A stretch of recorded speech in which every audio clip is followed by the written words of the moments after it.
축복하고 환영합니다. 우리는 안데르센의 미운 오리 새끼 이야기를 잘 알고 있습니다. 오리인 줄 알았던 백조는 오리들 사이에서 미움을 받으며 살아가고 있습니다. 그러나 자신이 오리가 아니라 백조인 줄 알고는 하늘을 훨훨 날아간다는 이야기입니다. 그 이야기가 우리에게 교훈하는 것은 우리가 누구인가를 분명히 인식하는 것이 얼마나 중요한가, 내가 누구인지, 내가 무엇을 위해서 살아가는지를 분명히 아는 것이 우리의 삶에 얼마나 중요한가를 분명하게 보여주고 있습니다. 만약 자신이 백조인 것을 조금만 더 일찍 알았더라면 미운 오리는 내가 오리와 다르다라는 것으로 많은 상처를 받지 않았을 것입니다. 우리도 마찬가지입니다. 내가 누구인가를 인식하는 것은 매우 중요합니다. 여러분들은 나 스스로로 나는 누구라고 생각하고 계십니까?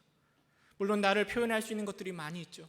내 성향들, 내가 어떤 것들을 좋아하는지, 또 내 성품들, 또 관계 속에서 내가 누구인지도 표현할 수 있습니다. 누구의 엄마이고, 누구의 아빠이고, 누구의 자녀이고, 이렇게 표현할 수도 있죠. 또 내 능력을 따라서, 또 내가 가지고 있는 직책, 직분을 따라서 내가 누구인지도 말할 수 있습니다. 그런데 이곳에 모이신 여러분들의 공통적인 내가 누구인가에 대한 인식이 있습니다. 그것은 무엇인가 하면 나는 바로 하나님을 믿고 있는 사람, 크리스찬이라는 것이죠. 내가 누구인가 아는 것이 왜 중요한가 하면, 여러분, 내가 누구인가를 분명히 알 때 그것이 바로 나의 행동을 결정하기 때문입니다. 내가 누구인가에 대한 인식과 확신은 내가 무엇을 해야 할지를 분명하게 하고 어떻게 살아가야 할지를 분명하게 해줍니다. 더불어 우리의 삶에 대한 태도, 우리의 삶의 상황에 대한 태도를 결정하기도 합니다. 미운 오리 새끼는 날개가 크고 덩치가 큰 것이 부끄러움의 대상이었습니다. 하늘을 난다라는 것은 상상할 수도 없었습니다. 왜냐하면 오리였으니까요. 그런데 자신이 오리가 아니라 백조라는 것을 아는 순간 큰 날개와 큰 몸짓은 당연한 것이 되는 거죠. 그리고 하늘을 향해 날아오르는 것입니다. 근데 요즘 사람들은 내가 누구인가에 대해서 별 관심이 없는 것 같습니다. 별로 고민하지 않는 것 같습니다. 그냥 세상에 흘러가는 대로 정신없는 세상 가운데 그냥 정신없는 세상에 나를 맡기고 정신없이 그렇게 살아가고 있는 것 같습니다. 하나님을 믿고 있는 우리도 마찬가지인 것 같습니다. 오늘은 이 사도 바울의 이야기를 통해서요, 내가 누구인지를 분명하게 인식하고 살아가는 사람의 모습, 그 모습이 어떠한지를 함께 나누고 은혜를 생각해 보고자 합니다. 여러분, 바울은 자기 스스로를 누구라 생각하고 있었을까요? 우리는 바울을 생각할 때 여러 가지들을 생각할 수 있는데요, 신약 성경에 많은 부분을 바울이 썼잖아요. 성경의 저자로. 또 초대교회 가운데 너무나 중요한 역할을 한 사람이 바로 바울입니다. 선교 여행을 통해서 많은 곳에 교회를 세우고 많은 역할을 했던, 주를 위해서 헌신한 사람이라고 우리는 이야기할 수 있습니다. 근데 이런 이해는 바울의 삶 전체를 바라보면서 우리는 그를 평가하는 거죠. 바울은 늘 자신을 뭐라고 표현하고 있는가 하면 에베소서 1장 1절에도 이렇게 이야기합니다. 하나님의 뜻으로 말미암아 그리스도 예수의 사도된 바울이라고 이야기하고 있습니다. 자신을 뭐라고 얘기하는가 하면 사도된 바울이라고 표현하고 있습니다. 자신의 삶의 전체를 바라보면서 삶의 결과를 따라 자신을 표현하고 있는 것이 아니라 자신에게 주어진 사명, 예수 그리스도에게 보내심을 받은 자라는 사도로 자신을 인식하며 말하고 있는 거죠. 오늘 우리가 읽은 본문 3장 1절에 보면 또 이렇게 이야기합니다. 이러므로 그리스도 예수의 일로 너희 이방인을 위하여 갇힌 자 된 나 바울이라고 이야기합니다. 누굴 위해서 갇힌 자 됐다고요? 이방인을 위하여서. 바울은 자신이 하나님의, 예수님의 부르심을, 보내심을 받은 자인데 누굴 위해서 보내심을 받았는가 하면 이방인들을 위해서 보냄을 받은 사도라 생각하고 있습니다. 로마서 11장 13절은 이렇게 이야기합니다. 내가 이방인인 너희에게 말하노라. 내가 이방인의 사도인 만큼 내 직분을 영광스럽게 여기노라. 사도 바울은 자신이 이뤄놓은 여러 가지 업적들을 통해서 자신을 표현하고 있는 것이 아니라 내가 이방인을 위하여 예수님께 보내심을 받은 자, 이방인의 사도로 인식하고 있습니다. 우리가 선교를 해야 된다라고 할 때요, 모든 사람들은 다 동의합니다. 하나님을 믿는 모든 사람들은 저 이방 땅 가운데 가서 복음을 증거해야 된다라고 다 생각하고 인식하고 있습니다. 그러나 그 당시에 많은 사람들, 특별히 유대인들은 굳이 이방인들에게 복음을 전해야 되는가라는 생각들을 가지고 있었습니다.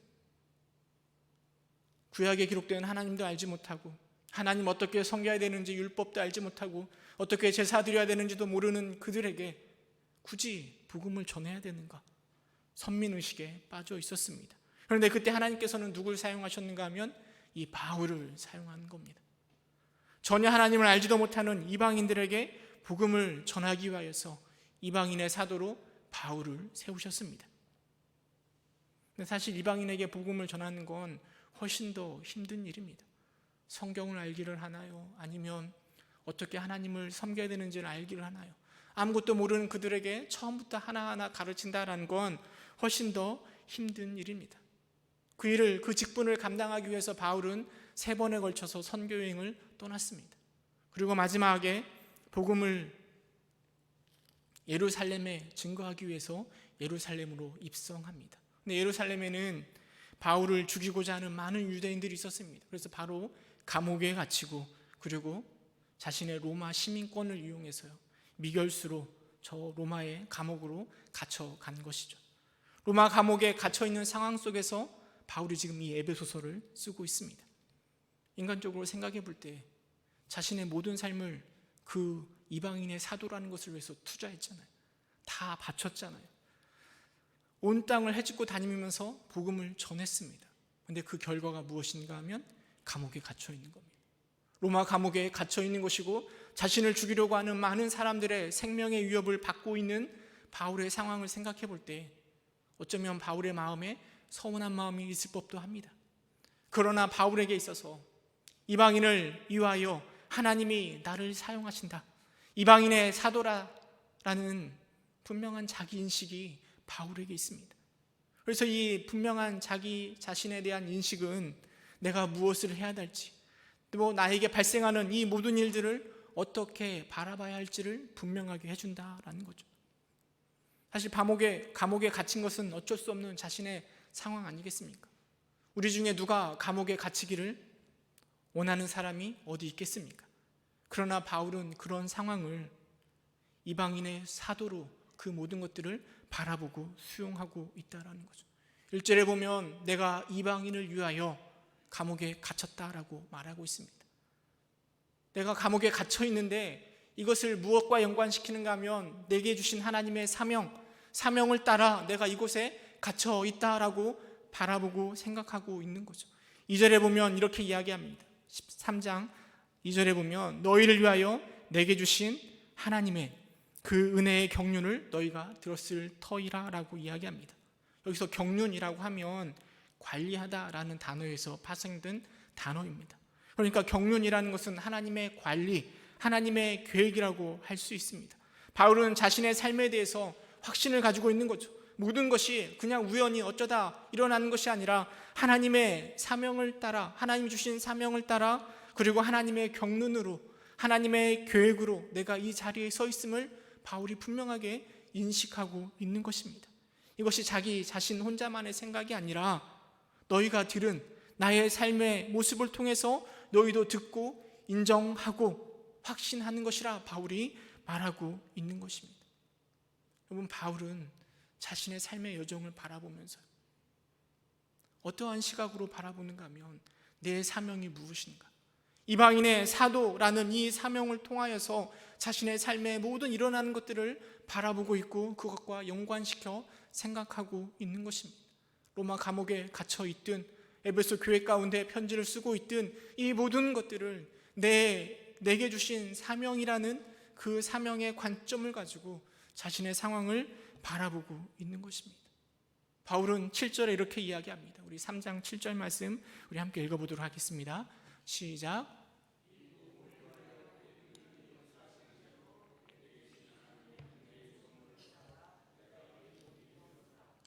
바울이 뭐라고 얘기하는가 하면 이 복음을 위하여 그의 능력에 역사하시는 대로, 하나님의 역사하신 대로 내게 주신 하나님의 은혜의 선물을 따라 내가 일꾼이 되었다라고 이야기합니다.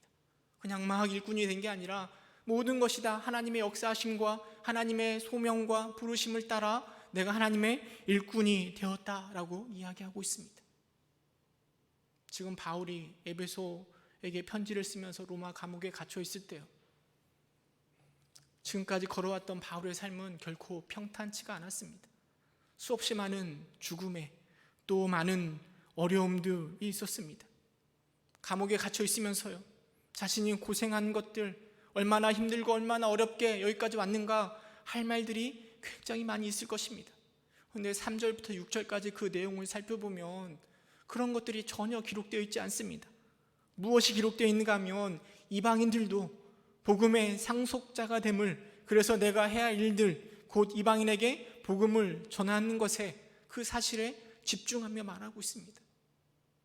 자신이 억울하고 힘든 거 그런 게 말하는 게 아니라요, 하나님께서 내게 주신 이방인의 사도로서 그 일들이 어떻게 이루어져 가고 있는가, 자신의 말과 행동 모든 것들이요, 그 사명에 맞춰져서 말하고 있다라는 거죠. 뭐 눈에는 뭐만 보인다라는 속담이 있습니다. 물론 비웃으며 나쁘게 말하는 표현일 수도 있겠죠. 그러나 저는 긍정적으로 이것들을 생각해 볼 수 있는 것 같습니다. 이방인의 사도였던 바울에게는 모든 것들이 다 그 사명의 관점 가운데 바라봐지고 있는 것이고, 그의 삶의 태도를 그가 맡고 있는 사명이 이끌어 가고 있다라고 보여진다라는 거죠.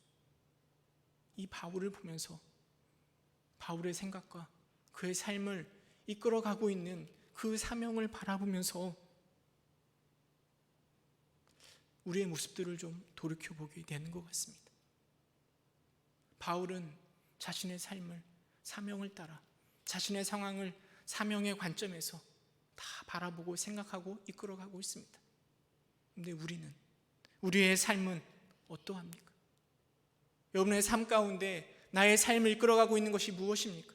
나의 생각을 이끌어가고 있고 나의 상황을 바라보는 이 태도를 이끌어가는 것이 무엇이 있습니까? 정신없는 세상 속에서 이런 거 생각할 겨를도 없이 바람 가는 대로, 몸 가는 대로 그냥 나를 이렇게 세상 속에 흘려보내고 있지는 않습니까? 아니, 세상의 가치관이 나를 이끌어가고 있지는 않습니까? 그 대표적인 가치관이 돈 아니겠습니까? 물질이 나를 이끌어가고 있지는 않습니까? 아니, 영적으로 생각해 볼 때 내 신앙에 있어서 좀 더 편안해지고자 하는 그런 생각들이 나를 이끌어가고 있지는 않습니까? 좀 더 적당하게 편안하게 신앙생활을 하고자 하는 생각들이 내 삶을 이끌어가고 있지는 않습니까? 혹 명예가 나를 이끌어가고 있지는 않습니까? 내가 쌓아놓은 내 일들, 내가 이뤄놓은 이런 것들을 통하여서 사람들에게 인정받고 하나님에게 인정받고 싶은 이런 교만함들이 내 삶을 이끌어가고 있지는 않습니까? 우리의 관계가 나를 이끌어가고 있지는 않습니까? 저 사람들에게 내가 어떻게 비춰질까? 이런 생각 속에서 내 삶이 움직여지고 있지는 않습니까? 혹 내 안에 분노와 원한이 나를 이끌고 있지는 않습니까? 복수하고 원한에 사무쳐서 이를 갈고 오기와 미움이 우리의 삶을, 내 신앙을 이끌어가고 있지는 않습니까? 여러분, 우리의 삶을 이끌어가고 있는 것이 무엇인지 새해를 맞이해서 곰곰이 생각해 보시길 소망합니다. 더불어 우리를 이끌어갈 하나님이 주신 사명이 무엇인지도 생각해 보시기 바랍니다. 하나님은 모든 사람들에게 동일한 사명을 주신 것은 아닙니다. 하나님의 역사하심을 따라 은혜로 내게 주신 사명, 그것이 무엇인지 여러분 곰곰이 생각해 보시기 바랍니다. 그리고 올 한 해 그 사명을 따라, 그 사명이 나의 삶을 지배하고 이끌어갈 수 있기를 주님의 이름으로 축원합니다. 특별히 올 한 해 우리 교회의 표가 무엇인지 아십니까? 옆에 써있죠. 구원, 그 아름다운 덕을 선포하는 교회. 이게 바로 우리의 올 한 해 사명입니다. 선교에 집중하고자 하는 거죠. 성경 구절이 베드로 전서 2장 9절인데 우리 이 말씀 함께 읽어보도록 하겠습니다. 베드로 전서 2장 9절 시작. 그러나 너희는 택하신 족속이요 왕같은 제사장들이요 거룩한 나라요 그의 소유가 된 백성이니 이는 너희를 어두운 데서 불러내어 그의 기이한 빛에 들어가게 하신 이의 아름다운 덕을 선포하게 하려 하심이라. 우리가 읽은 성경 본문에 보면 우리가 누구인지를 분명하게 말해주고 있습니다. 우리는 택하신 족속이고 우리는 왕같은 제사장이며 거룩한 나라고 소유된 백성이라 라고 우리에게 분명하게 말해주고 있습니다. 하나님께서 우리를 그렇게 부르신 이유가 무엇인가 하면 기이한 빛에 들어가게 하신 그 아름다운 덕을 선포하게 하려 하심이라. 지난 주일 비전 선포 주일날 우리가 함께 말씀을 나누면서 우리의 사명, 우리의 비전들을 함께 나누지 않았습니까? 그렇다면 이제는 이 표어가, 이 비전, 이 사명이 우리를 이끌 수 있도록, 우리 교회를 이끌 수 있도록 이 관점으로 우리의 주의 일을, 교회를 감당할 수 있기를 간절히 소망합니다. 한 가지 더 생각해 보고자 하는 것은 여러분, 이 소명이 또 사명이, 비전이 우리의 삶을 이끌어 갈 때 사명에 사로잡힌 그 자의 모습, 그 모습이 어떠할까를 우리 바울을 통해서 좀 더 생각해 보고자 하는데요. 여러분, 사명에 이끄는 자의 삶의 모습은요, 첫째로 겸손함입니다. 8절에 보면 바울이 자신에 대해서 뭐라고 얘기하는가 하면 지극히 작은 자보다 더 작은 나에게라고 자신을 표현하고 있습니다. 이방인의 사도로 3번의 선교 여행을 떠나면서요, 얼마나 많은 교회를 세운지 모릅니다. 얼마나 많은 사람들이 자신을 따르고 있고 얼마나 많은 교회가 자신을 후원하고 있는지 바울은 잘 알고 있습니다. 자랑할 만하지 않습니까? 그럼에도 불구하고 그 바울이 가지고 있는 사명은 하나님 앞에서 자신을 뭐라고 고백하게 하는가 하면 지극히 작은 자보다 더 작은 나에게라고 바울은 표현하고 있습니다. 자랑할 것이 너무나 많지만 바울은 늘 겸손히 자신의 사명을 따라 그렇게 살아가고 있습니다. 저는 바울이 그렇게 생각하는 것은 자신의 사명을 이끄시는 자가 바로 하나님이라는 것을 분명히 알고 있기 때문이라 생각되어집니다. 비밀의 경륜, 하나님의 경륜에 따라 날 이끌어 가시는 그 바울의 생각이 자신을 겸손하게 만들고 있는 것입니다. 두 번째로 바울이 자신의 사명을 통해서 생각하는 것은 바로 하나님께 영광 돌리는 것입니다. 바울에게 주어진 이방인의 사도의 사명은 곧 하나님께 영광을 돌리기 위함임을 잊지 않고 있습니다. 8절에 보면 이렇게 작은 자에게 은혜를 주신 것은 측량할 수 없는 그리스도의 풍성함을 이방인에게 알리는 것이라고 이야기합니다.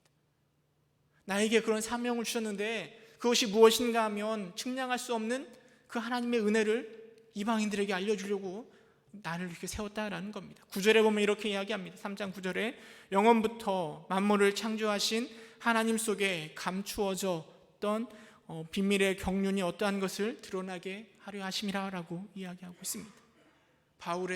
바울은 자신의 사명을 통해서요, 하나님의 구원과 하나님의 사랑이 얼마나 크신가를 드러내고 이것들을 통하여 하나님께 영광 돌릴 것만을 생각하고 있는 것이죠. 여러분, 많은 교회 지도자들, 리더들이요, 언제 넘어지는가 하면 자신이 그 영광을 가지려고 하는 순간입니다. 나의 수고와 나의 노력을 통해서 내가 보상받으려고 할 때 하나님께 돌려질 영광이 사라지는 것이죠. 그러나 바울은 이방인의 사도의 역할을 통해서 내가 영광을 차지하는 것이 아니라 그 영광을 측량할 수 없는 그리스도의 풍성함과 감추어진 비밀의 경륜이 무엇인지를 드러내기를 소망하고 바라고 있는 거죠. 그런 일들을 통하여서 하나님께 영광 돌리고자 하고 있는 것입니다. 우리에게 많은 사명들이 있습니다. 열심히 선교하려고 하고 있습니다. 그런데 그것들을 통하여서 궁극적으로 우리가 이루고자 하는 것은 교회가 몇 명이 채워졌다, 얼마나 많이 부흥하고 있는가, 이런 것들이 아니라 이런 사명들을 통하여 하나님께 영광 돌리는 것, 이것이 바로 바울의 모습 가운데 나타나고 있다라는 거죠. 세 번째로 바울은 자신의 사명을 통해서 자신의 성장을 꾀하고 있다라는 겁니다. 우리 3장 12절 말씀 함께 읽어보도록 하겠습니다. 시작. 우리가 그 안에서 그를 믿음으로 말미암아 담대함과 확신을 가지고 하나님께 나아감을 얻느니라. 그를 믿음으로 말미암아, 그 믿음이 11절에 보면 우리 주 예수 그리스도 안에서 예정한 뜻대로 행하시는 것을 믿는 믿음 가운데 무엇을 확신하는가 하면 담대함과 확신을 가지고 하나님께 나아감을 얻는다라고 이야기합니다. 여러분, 이걸 통해서 이 나아감을 얻는 것이 누군가 하면 바울이 지금 편지를 쓰고 있는 에베소 교회의 성도들 아니겠습니까? 이방인들 아니겠습니까? 바울이 가지고 있는 사명을 감당하면서 하나님께 나아감을 담대히 나아감을 얻는 자들은 바울의 사명의 대상이 됐던 이방인들이었을 것입니다. 그런데 바울은 저들이라고 표현하지 않고 우리가라고 표현하고 있습니다. 나를 포함하여 우리가 담대함과 확신을 가지고 하나님께 나아감을 얻었다라고 이야기하고 있습니다. 저는 여기에 주목하고 싶습니다. 사명을 이끄는 것은 물론 사명의 대상이 되는 그들일 수도 있지만 바울은 자신의 신앙의 전진, 더 하나님께 나아가는 자신의 성장의 기회로 사명을 삼고 있다라는 것이죠. 우리도 마찬가지입니다. 선교해야죠. 열심히 해야죠. 그리고 하나님께 영광을 돌려야죠.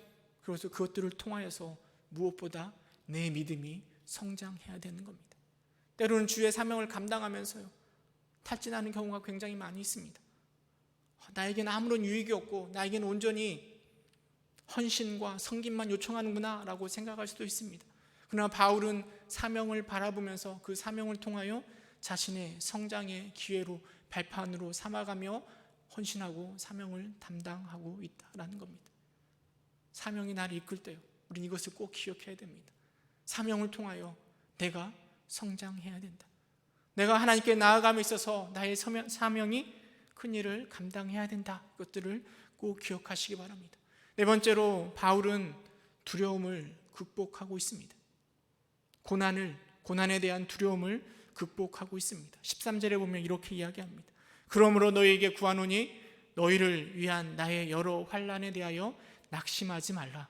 이는 너희의 영광이니라 라고 이야기하고 있습니다.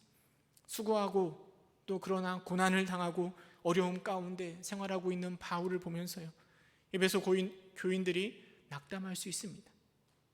그 고난 때문에 바울의 사역에 실패했구나라고 생각할 수도 있습니다. 아니, 나 때문에 에베소 성도들 때문에 바울이 어려움 당하는 모습을 바라보면서 몸둘 바를 몰라 할 수도 있습니다. 근데 바울은 뭐라고 얘기하는가 하면 낙심하지 말래요. 고난 가운데, 환난 가운데 낙심하지 말래요. 왜냐하면 이런 나의 수고와 나의 어려움과 고난이 너의 영광이 되기 때문이라고 바울이 이야기합니다. 바울은 그 고난을, 그 환난을 두려움이 아니라 영광으로 바라보고 있는 것입니다. 사실 사명이 우리의 삶을 이끈다고 해서요, 우리의 삶이 항상 순탄한 것은 아닙니다. 바울의 삶과 그 삶의 모습을 보면 더 분명해지죠. 얼마나 많은 고난과 어려움이 있는지 모릅니다. 우리가 새해를 맞이하여서요, 많은 것들을, 하나님이 기뻐하시는 많은 것들을 작정할 수 있습니다. 그런데 그렇다고 해서 모든 것이 다 형통하는 것은 아닙니다. 요즘 새벽기도 특세로 잘 모이고 계시잖아요. 특별히 새벽기도회로 힘을 다하여 나올 때 모든 것이 다 형통하면 좋겠지만 이상하게 그렇게 열심을 내면 꼭 누구와 싸우거나 내 이 마음을 어지럽히게 하는 일들이 막 일어납니다. 왜냐하면 사단이 그걸 싫어하거든요. 그래서 우리에게 더 많은 환난과 고난이 나오고 있는 겁니다.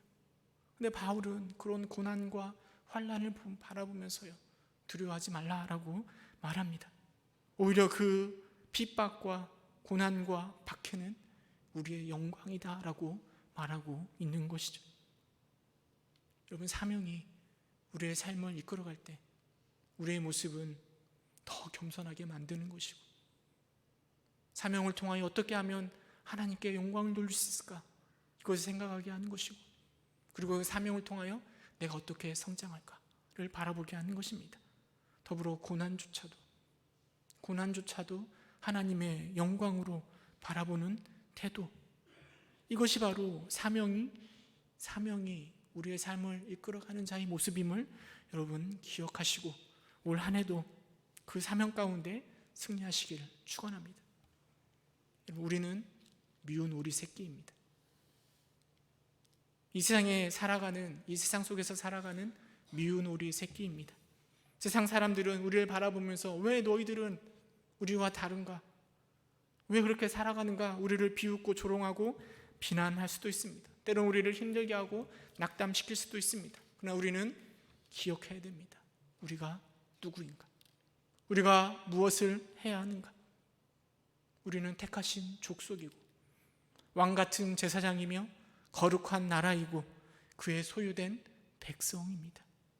비록 세상은 우리가 미운 오리 새끼라고 말할지라도 백조답게, 택하신 족속답게, 왕같은 제사장답게 훨훨 날아 아름다운 덕을 선포하시는 여러분들 되시기를 주님의 이름으로 축원합니다.